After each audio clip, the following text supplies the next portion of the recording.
Okay, welcome everyone. For this lecture, we're going to complete two of the Cornell note sheets together. And I'm going to go through, the first one is going to be a review of the previous lecture. So if you didn't watch the first introduction to the soliloquy that Edmund does in the beginning of the scene, then go and watch that video first. The first half of this video will be the notes for that. And then the second half will be a preview, basically, of the plot of the rest of the scene, which we haven't read yet. And then the final video after that will be a look at some of the morality elements present in that soliloquy, and we'll kind of dive into the symbols a little bit more deeply. Okay, so this set of Cornell notes is going to be on the soliloquy itself. What is the soliloquy and what do we learn in it? The second notes will be on the plot of the rest of the scene, how Edmund tricks Gloucester and Edgar into kind of falling into his trap. And then the third video will be a review of the morality elements in this scene. And then the fourth video will be the math packet that you have to do. Okay, so let's go ahead and what you should do is you should have the Cornell note sheet in front of you as well, and just follow along with me as I'll fill it out. I'll write down what I need you to write, and then I'll talk for a little bit, and then we'll move to the next bullet point, okay? So go ahead and put your name on it, and you don't have to worry about the date. You can just say like winter break or something. The topic is soliloquy, and we'll say Act 1, Scene 2.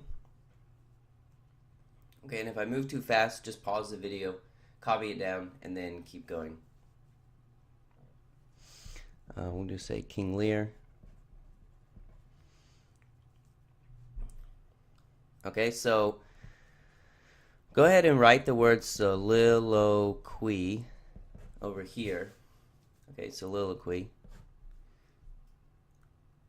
Okay, and then put an arrow. And then we're going to draw a little stick figure. We'll write the word solo, like this. Okay, so soliloquy is a solo, basically. There's nobody else around, and we're learning about what the character is saying. Basically, we're learning what the character is thinking, but we can't read their thoughts, so they have to say it. So draw the picture, and then we're going to write up what it is. So soliloquy is a speech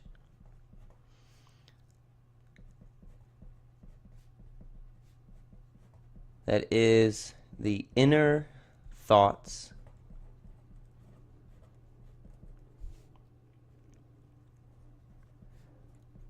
of one of the characters.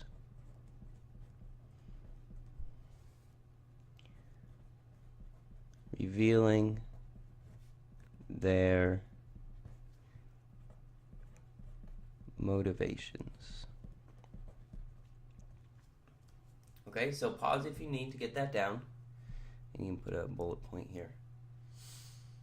Okay, so soliloquy is just us learning about what the character is thinking, what are their motivations, and this allows us to kind of get a better hint about who the character actually is. You can think of it as like a voiceover in modern movies when you have a scene and the characters are acting, but the voice that you hear is not the dialogue, it's the voiceover of the main character or whoever's perspective that we're currently looking at. A soliloquy in terms of somebody just speaking on stage, it's not really part of contemporary movies in that sense, but a voiceover is essentially the same thing. Okay, for our next bullet point, one of the things that we want to remember and write down is that Edmund opposes the social order of the time period. So we'll say Edmund seems to live by the animal world, and we'll put that in quotes, scare quotes, rule of might makes right. Okay, so there's two. Edmund in the soliloquy uses the phrase nature within in the text. That we use. It's a capital N. So he's talking about nature in the sense of the personified natural world, the world of the animals, the world of plants, the world where the strong survive, basically. And in the play, there's two kinds of nature. The nature that we talked about, the lower nature and the higher nature. And we talked about how the higher nature is the order of society and the social rules of the time. And then the lower nature is sort of the nature of the natural world, which is different from and more dangerous in some senses than the social order. But for Edmund, because of the way society is structured in his time period, he's basically left out. And so he has no potential if he was to live his life by the higher order. So he sees it as an injustice that even though he's very intelligent, savvy, and can work in his environment, he has actually no way to succeed. But if things were different, if he lived in the quote-unquote animal world, then his power and his intelligence would allow him to rise to the top. And so that's basically what he's saying. He thinks things should be that way, and he's going to kind of act as if things were that way. So he's going to act in a way that, well, if I'm smarter and stronger than my opponents, then I can get to the top, regardless of what society is saying. Okay, and then over here we're gonna write lines 6 through 10. Underline that and put a little arrow to here. So this is our evidence or whatever. So we needed to go back in the text and say, okay, where does it say that this is so? In the first scene, or in the second scene in the beginning, these would be the lines that we find it in.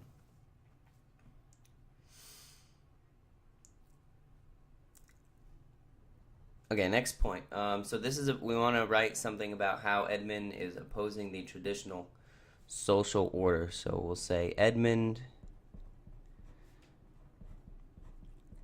opposes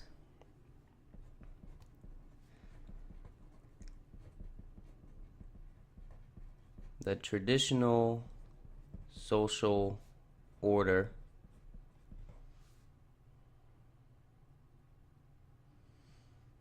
/ rules.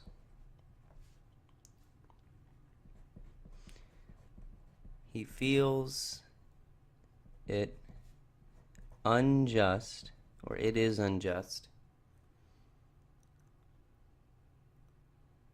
that say just because he's a bastard, he has no rights.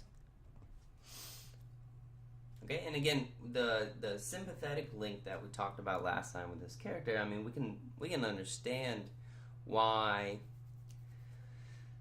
for those who have been cast out in the society, we can understand why that would cause them to feel resentful, or why they would perceive their position as unjustly low, that it seems unfair that they can't use their own abilities to rise in society because of a coincidental situation that they had nothing to do with. They're stuck in the lowest station. And so we can empathize with his reasoning, his logic here. Now, how he actually ends up going about changing his situation is up for debate in terms of the justness of it. Okay, and then next to that, we're going to write the lines also. So those would be, there's a few lines 1 and 2.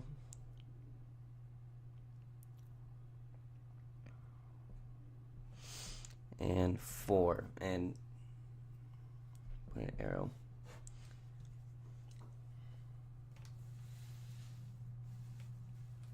Okay.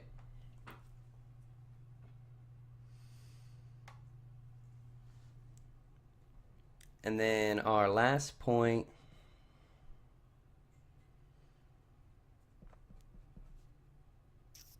so his soliloquy is also what tells us what he's going to do. So we would see kind of in the rest of the play, but Edmund sort of lays it out for us in a general manner that he's basically going to use deception, trickery, and his own cunning in order to make himself the heir to Gloucester's land and money and titles, as opposed to Edgar, the rightful heir. So Edmund's soliloquy reveals his plot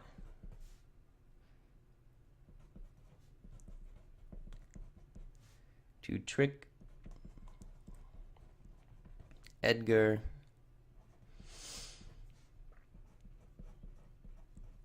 and Gloucester in order to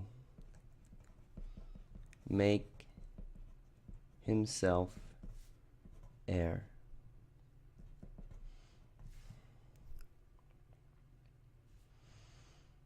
Okay, and the lines for that,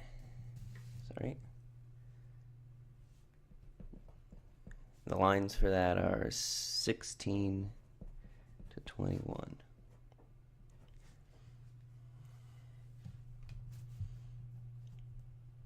Okay, so pause and get this down, and then go ahead and get the next sheet, and then come back and I'll transition to the next set of notes.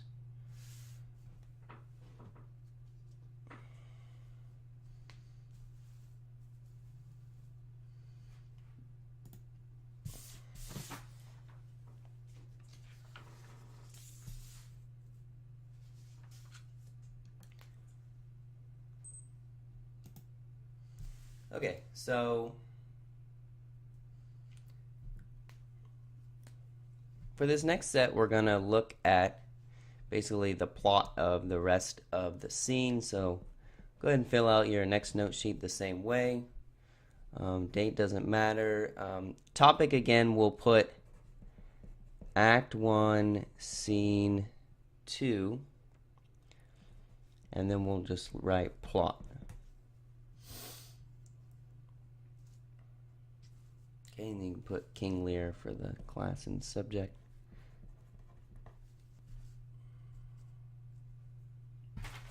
So we're just going to go through the main points. We're not going to draw a lot in the blank box. We're just going to write down the major plot points, and we'll put a couple symbols on the side to help us remember. So the first thing that we're going to do is we're going to draw. This is going to be bad, but we're going to put a letter. We're going to draw a little envelope here. Okay. To Edmund from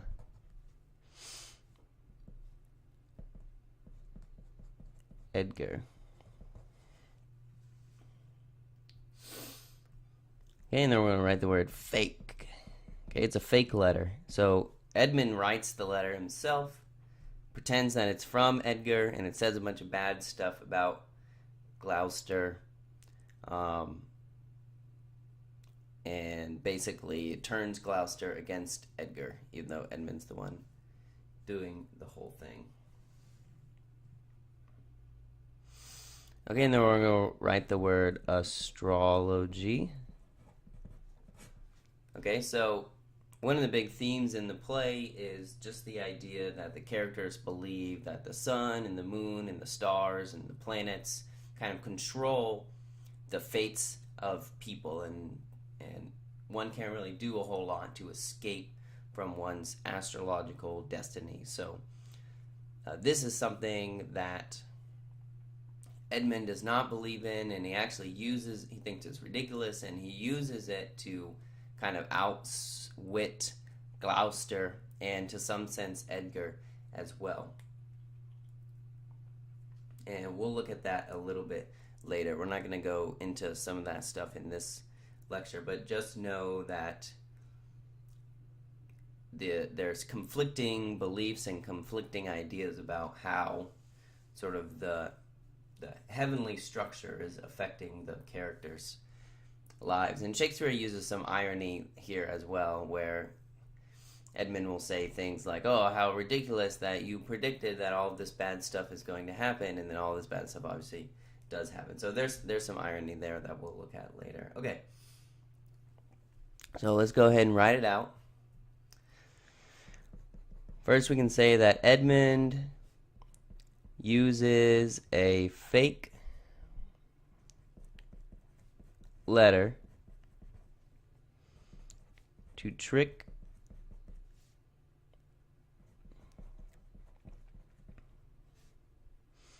Gloucester into thinking that Edgar is plotting against him.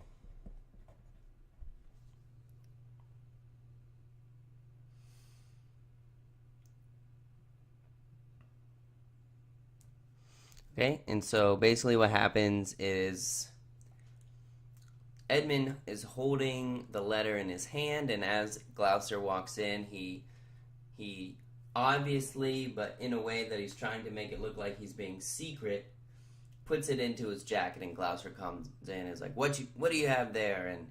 And Edmund's like, oh, nothing at all. Oh, this letter? Whoops. Oh. And Gloucester's like, let me see that. And Edmund gives it to him and says, oh, you don't need to read it. It's nothing. It's just from my brother. And Gloucester's like, this is terrible, and says that some stuff about what Edgar is trying to do, but actually not doing, since Edmund wrote the letter. And Gloucester's like, how do I know this is from Edgar? And Edmund's like, well, look at the handwriting. And Gloucester says, well, I don't know what his handwriting looks like. And Edmund's like, well, don't worry, I do. Oh, that's exactly his handwriting. And it's just kind of this goofy scene where Gloucester has no idea what's going on, and Edmund just sort of plays him the fool the whole way through. And then, so Gloucester goes away angry, convinced that Edgar is plotting against him, and then Edgar shows up perfectly. And so Edmund basically tells Edgar that, like, you're in trouble. Come over to my place. We'll talk about your father's really mad at you, and you better not go over there. Your life is in danger. And Edgar's like, oh my gosh, I'll believe anything you say. What do I do? So Edgar's just kind of dull and naive also, and it's really easy for Edmund to take advantage of him. So Edmund convinces Edgar of danger ahead, both specifically and generally, preying on his honesty, and it's also his naivety, his ability to just, his optimism is what gets him in trouble. His honesty and belief in astrology. So Edmund basically pretends to have been reading a bunch of these books and learn all of these signs about what's about to happen, and then uses that against Edgar. Edmund's like, oh, I read in this book all this terrible stuff is about to happen, but don't worry, let me help you out. Just do exactly what I say. And so through that, Edmund is able to manipulate Edgar. Okay, something to note for this scene is that although Edmund, we'll say, is lying,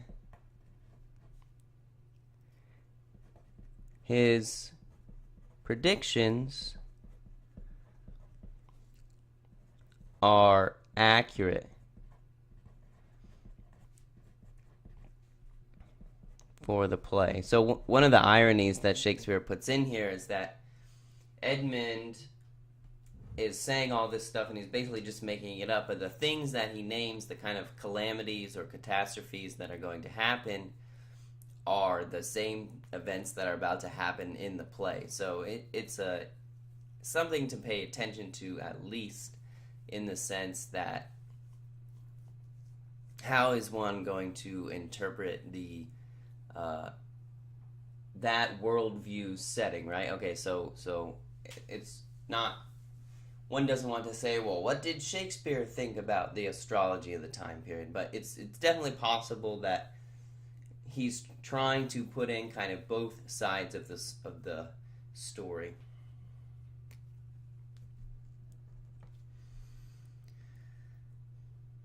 Okay, and last one, and so again, we learn a lot about Edmund as a person, about who he is, what side of the moral spectrum he falls on. So we get the full evidence right off the bat that he's a quote-unquote evil character because of his use of deception and manipulation of others and his association with the lower animal world. So Edmund fully reveals his evil nature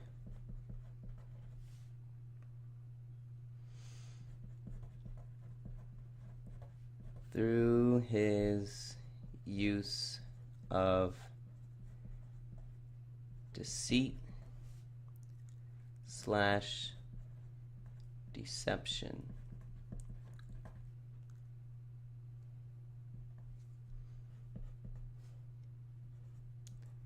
He also will say rails against, that means like he's trying to fight against, rails against many of the accepted traditions.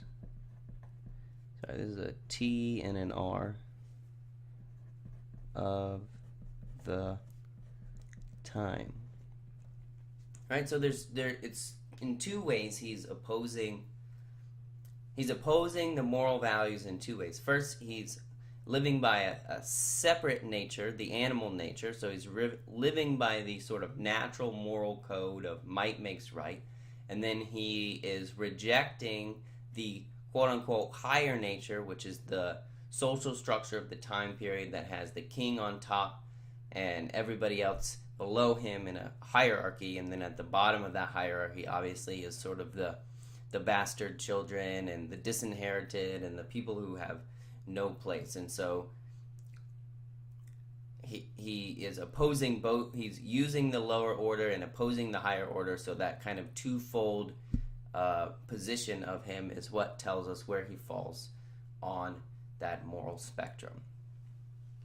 Okay, so just quick review again. The first set of notes, we looked at the soliloquy, and we talked about how soliloquy is speech given mostly to the audience. It reveals the inner thoughts of the character and their motivations, and we learned about what Edmund is going to do in this scene, how he's going to steal the inheritance away from Edgar by tricking Gloucester and Edgar to turn against each other. And through doing this, we also kind of learn how Edmund feels about the social structure of the time period. We learned that Shakespeare is associating him with the natural animal order. It can be a little bit confusing because the word nature is used in two different ways. So nature can refer to the heavenly nature, which is the hierarchy of the king, or it can refer to the nature of the animal world. And so when this occurs, I'll point out which it is. Okay, and then the last video for this King Lear section will be on the moral elements and moral symbols in this scene, and we'll talk about how they kind of foreshadow some of the things that are going to come, and I'll probably post that tomorrow.